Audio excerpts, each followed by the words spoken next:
U P S C کے اندر آج کل کا ریزلٹ 933 بچے پاس ہوئے، ان میں سے کئی بچے مسلم پاس ہوئے یو پی ایس سی میں، جو بھارت کا سب سے ٹف ایگزام ہوتا ہے، جیسے I S collector, S P D S P وغیرہ وغیرہ بنتا۔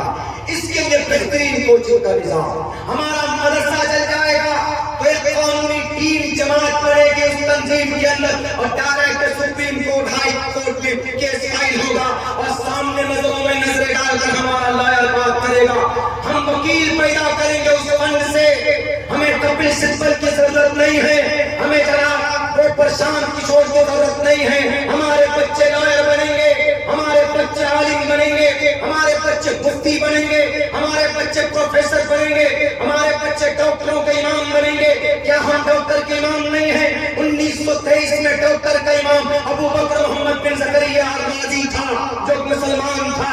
کیا اس دیش کے اندر ایم بی بی ایس پڑھانے کے لیے سلیبس کے اندر کتاب پڑھائی جاتی ہے؟ اس کتاب کو لکھنے والا شیخ حسین ابن علی سینا جو حافظ قرآن ہے، اور کینسر کا علاج کرنے کے لیے قرآن کریم کی آیت سے تحقیق کی جاتی ہے، اور جناب جڑی بوٹیوں کی دوائی کا علاج، اگر جڑی بوٹی دوائیاں نکالی جاتی ہے تو جنید بغدادی کے ذریعے، ان کی ریسرچ کے ذریعے نکالی جاتی ہے۔ ہر میدان میں ہم نے جھنڈا گاڑا ہے، ہمیں وہی تاریخ لوٹانی پڑے گی، لیکن خدا کے واسطے ہم ٹوٹل مسلمانوں کو متحرک ہونا پڑے گا۔ ہم ٹوٹل مسلمانوں کو آپسی تنظیم کے جھگڑوں سے اوپر اٹھ کر، محلے کی کمیٹی کی جھگڑوں سے اوپر اٹھ کر متحد ہونا ہوگا، ایک پلیٹ فارم پر آنا ہوگا۔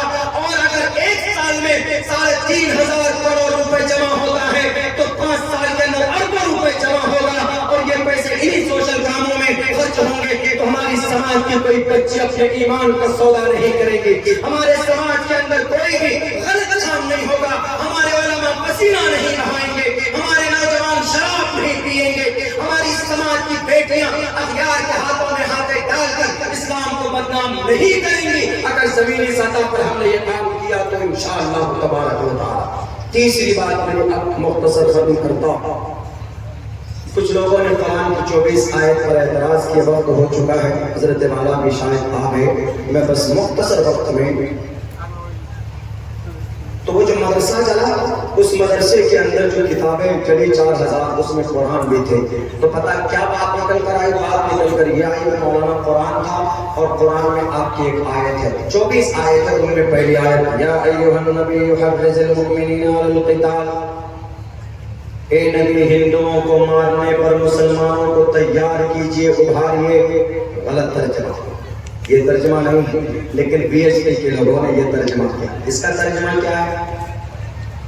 اس کا صحیح ترجمہ یہ ہے کہ اے نبی حرض المؤمنین علی القتال، یقیناً مومنوں کو آپ قتال کے لیے ابھاریے۔ کن کے اوپر؟ علی القتال، لڑائی کرنے کے لیے ان لوگوں سے جو سماج کے اندر اساماجی کام، جاسوسی کرتے ہیں، نفرت پھیلاتے ہیں، آپ کو مٹانے کے ڈرتے ہیں۔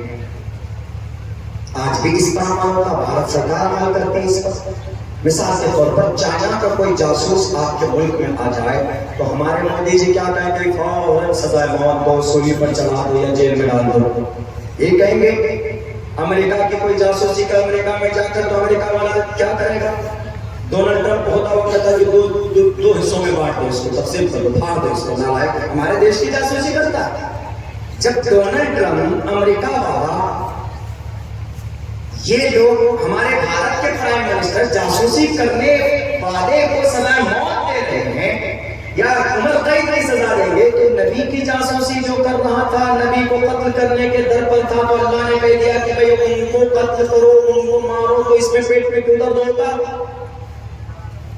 دوسری بات، اگر اس پر اعتراض ہے تو منتر کے اس شلوک پر بھی اعتراض ہونا چاہیے، جس میں کہا گیا اے برہما دویشو جہی، اے برہما دویشو جہی، پیارو نام پر جان جہی، پیارو نام پر جان، ظلم کرنے والا لوگوں کو جہی فعل امر ہے، سنسکرت میں جہی توریا فعل امر ہے، جہی فعل امر ہے، گردن سر سے الگ کر کے رکھ دو۔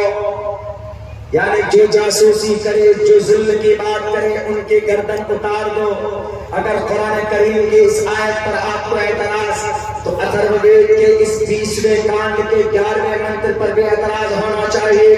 دوسری آیت میں کہا گیا وَأَعِدُّوا لَهُم مَّا اسْتَطَعْتُم مِّن قُوَّةٍ کہ مسلمانوں کو تیار کرو ہتھیاروں سے، ان کو تیار رکھو کافروں کو قتل کرنے پر یا ہندوؤں کے قتل کرنے پر۔ یہ ترجمہ بھی ایس پی کے لوگ کرتے ہیں، غلط بات۔ یہاں تلوار سے، یہاں تیاری سے مراد تلوار نہیں۔ مولانا خالد سیف اللہ رحمانی صاحب دامت برکات نور کی تشریح کرتے ہوئے لکھتے ہیں یہاں طاقت سے مراد تعلیم بھی ہے، ایجوکیشن بھی ہے۔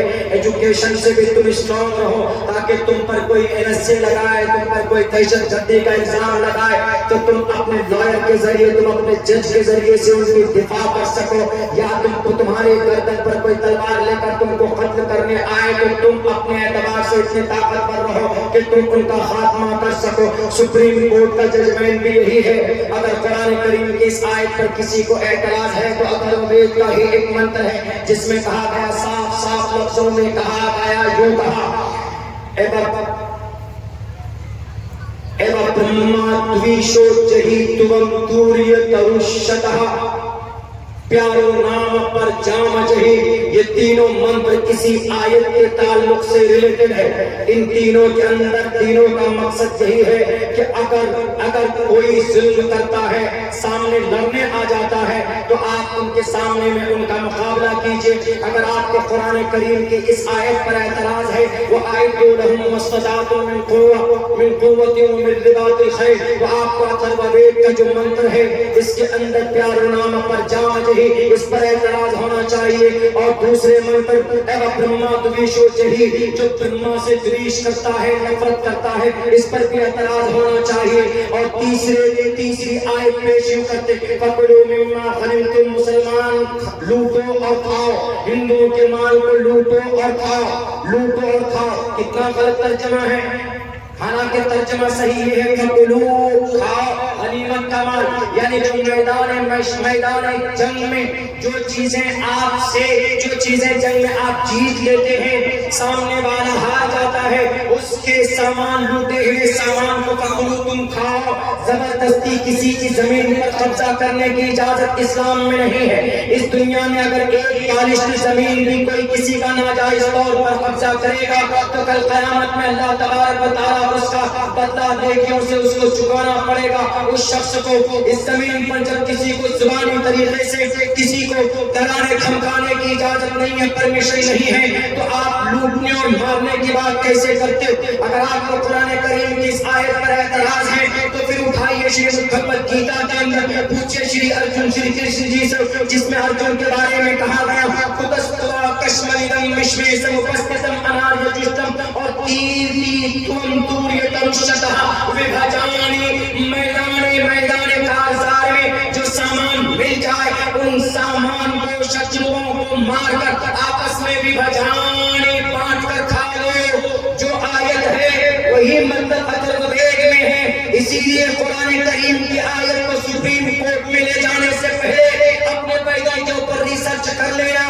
نفرت پرست انسانوں، یہ مت سوچنا کہ آج کوئی قرآن پڑھنے سے تو قرآن پڑھنے والا ہے، پیدائش کے اوپر کسی کی نظر نہیں ہوگی۔ اگر اللہ تبارک و تعالیٰ نے نمرود کو بھیجا تو اس زمین پر حضرت ابراہیم کو بھی بھیجا۔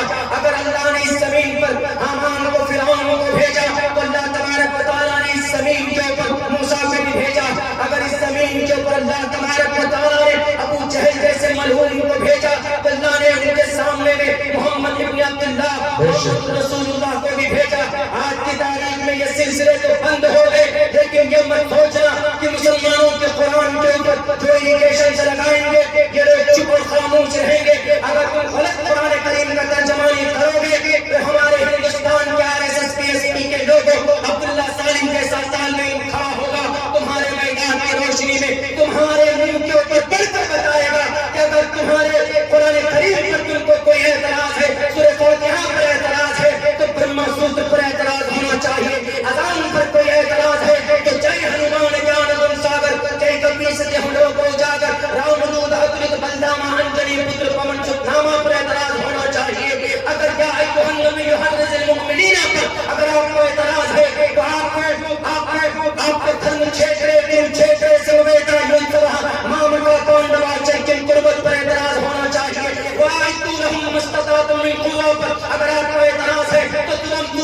شکا پر بھی آپ کو اعتراض ہونا چاہیے. اگر آپ کو یا ایھا النبی حرض المؤمنین علی القتال پر اعتراض ہے تو آپ کو پھر درویش و جہی کے اوپر بھی اعتراض ہونا چاہیے. یہ مت سمجھنا کہ حافظ قرآن عالم دین ہے, یہ دنیا کو نہیں جانتے. اللہ تبارک و تعالیٰ نے اس زمین پر علماء کو انبیاء کے وارث بنا کر کھڑا کیا ہے. ہر زمانے میں ایک حق علمبردار ہوتا. ہمارے علماء اس زمانے میں حق علمبردار, حق کے علم کو لے کر کھڑے ہیں. میں تو ایک طالب علم ہوں, میری کوئی حیثیت نہیں ہے, لیکن تم اپنے ناپاک ارادے میں انشاءاللہ کبھی کامیاب نہیں ہو سکتے.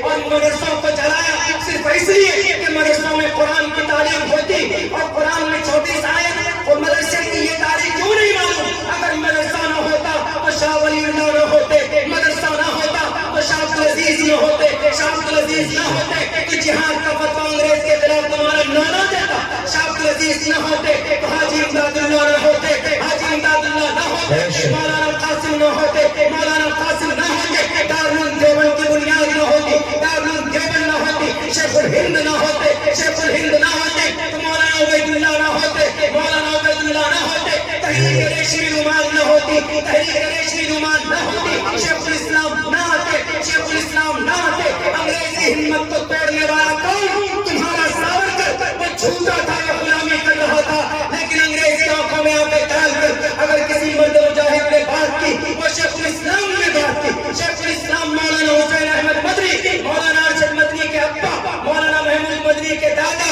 مولانا اسد مدنی کے مولانا اسد مدنی کے ابا, شیخ الاسلام نے انگریز سے کہا کہ انگریز میرے نوجوانوں کو تم برطانیہ نہیں بھیج سکتے, ناجائز اور حرام کا فتویٰ دیتا. انگریز نے کہا کہ گولیوں سے پھونک دوں گا, دکھاؤں کون سی گولی ہے جو حسین احمد مدنی کو چیر سکے. اگر انگریز کے سامنے ان کی ہمت اور ان کے رگوں کو کھوکھلی کرنے والی آواز اگر کسی نے بلند کی, ان مدرسوں سے پڑھنے والے شیخ الاسلام حسین احمد مدنی نے کی ہے, یہ ہمارے مدرسے کی تاریخ. نعرہ تکبیر, علماء کرام زندہ باد, علماء کرام, مدارس اسلامیہ. میری فطرت نہیں پابندیوں کے ساتھ جینے کی, میری فطرت نہیں پابندیوں کے ساتھ جینے کی. غلامی پاؤں میں کب تک میرے زنجیر ڈالے گی؟ مسلمانوں سر پر ٹوپیاں رکھ کر چلو, اپنے یہی پہچان دشمن کا کلیجہ چیر ڈالے گی. میرا بھائی اور وقت بہت ہو چکا, پاس میں بیٹھے ہوئے ہیں. بس میں اپنی بات, یہ بیان کا زیادہ وقت نہیں رہتا ہے چونکہ اس وقت لوگ بیان سنتے ہیں, بیان کھاتے لیں گے کہ سو گئے ہیں.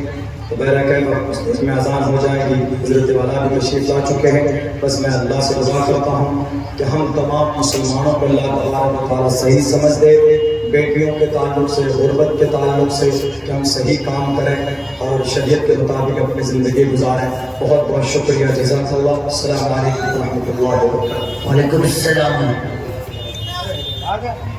آئیے حضرت گرامی, ماشاءاللہ بڑی عرق ریزی کے ساتھ